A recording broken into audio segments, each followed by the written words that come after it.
Olá, mais uma vez, programa Diário de Oração aqui pela Rede Século XXI, levando até você uma reflexão sobre Maria e a sua maternidade espiritual. Sabe por que a gente tem essa referência? Porque Maria, ao longo de toda a sua vida, e isso a nossa igreja, quanto teologia, sempre trabalha, o sim que ela deu uma vez a Deus, através do anjo, foi um sim que ela repetiu em todos os instantes da sua vida. Em nenhum instante Maria deixou de responder esse sim. Isso pode parecer meio estranho, confuso, mas é porque em todas as necessidades, Maria dizia sim. Sabe quando, por exemplo, e eu entendo assim, em algum momento de dificuldade, por exemplo, Maria, em algum momento pensava, como é que eu posso ser de fato digna de ser a mãe do Salvador? Então, nesse momento, eu acredito que Maria pensava, dava o seu sim de novo. Não, sim, sim, Senhor, eu respondi sim e eu acredito nesse sim. Isso é uma hipótese do que eu estou falando, para dizer, para exemplificar, de que Maria, em todos os instantes, ela repetia, sim, Senhor, faça-se em mim a sua vontade. E aí a gente compreende que a partir desse sim, todas as outras coisas, claro, a partir da nossa fé, elas vieram se sucedendo. E é por isso que quando a gente fala de Maria, a gente fala especificamente desse sim, que nós tanto gostamos de ouvir e que ela incessantemente respondeu ao próprio Deus. E é aí que eu acho a nós, e onde está fundamentada a nossa reflexão.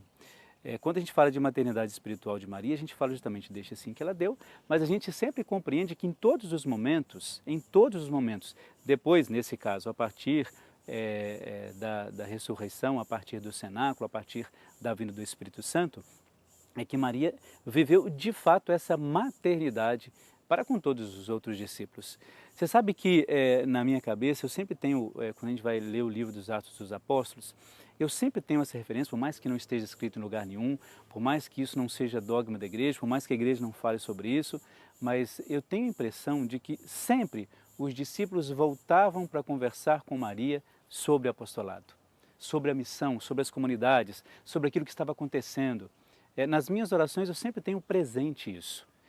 Maria, que colocava-se ali como aquela que ouvia também os discípulos, os apóstolos, aqueles que fundavam as primeiras comunidades, e aconselhava. Eu entendo muito assim, e volto a insistir nisso, não é? Isso é um pensamento muito particular, a igreja não escreveu sobre isso, se escreveu, não sei onde está escrito, mas e não quero estar cometendo nenhuma heresia, mas apenas dizendo que essa atitude, certamente ela deve ter acontecido.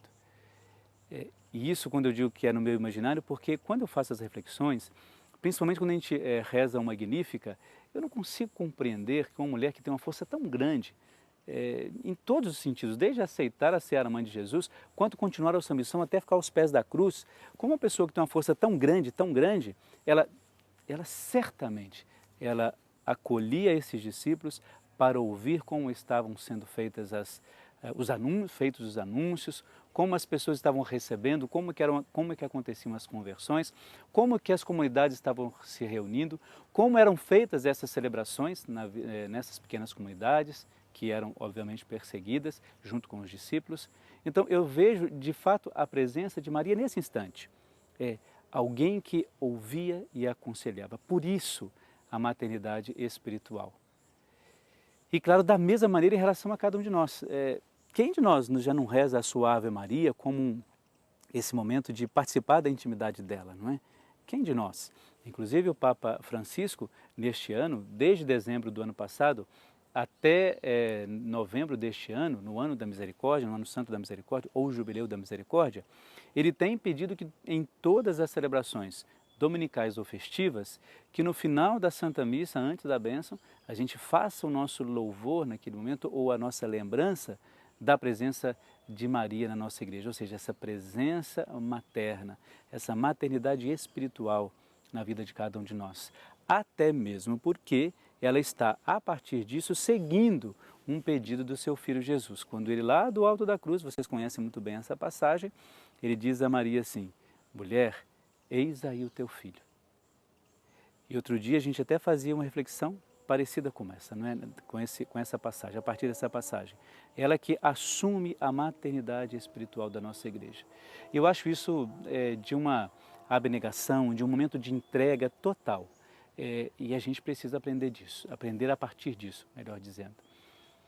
Eu acho que se a gente começasse a buscar poucas coisas de Maria, olha, quantas coisas nós temos falado nesses dias sobre a vida dela, quantas coisas a gente poderia falar.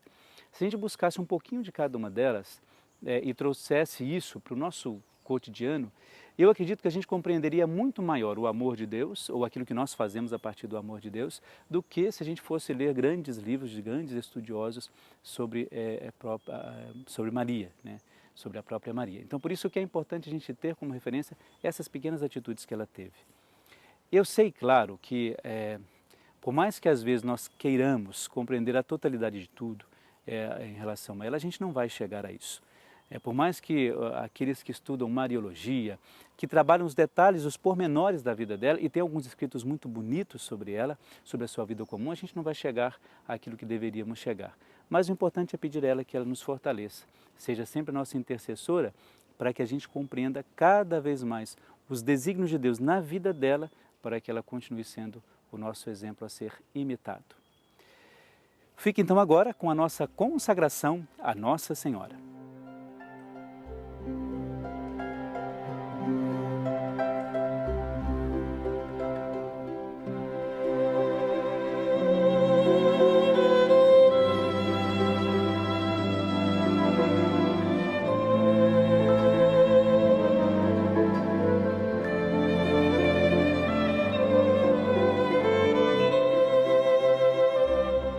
Ó Nossa Senhora do Sagrado Coração, concede-me a graça de te encontrar e amar sempre mais, e procurar no teu Filho o próprio Deus onde Ele está, na obra da criação, onde Ele se manifesta, no Evangelho, onde Ele se revela, na Eucaristia, onde Ele se entrega, no meu próximo, onde Sua imagem aparece, nos acontecimentos através dos quais Ele me questiona, no trabalho, no sofrimento e na oração, onde, sem cessar, Ele me ensina a crer, a esperar e a amar, no meu coração, onde Ele mora, e no silêncio, onde Ele me fala.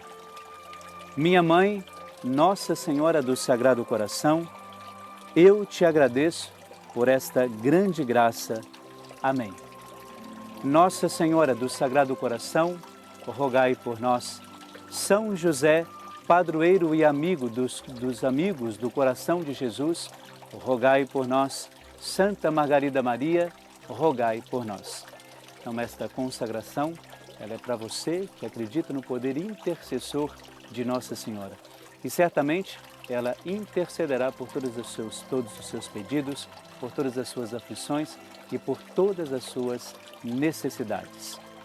Por isso, receba, por intercessão de Nossa Senhora, a bênção de Deus Todo-Poderoso, Deus que é Pai, Filho e Espírito Santo. Amém.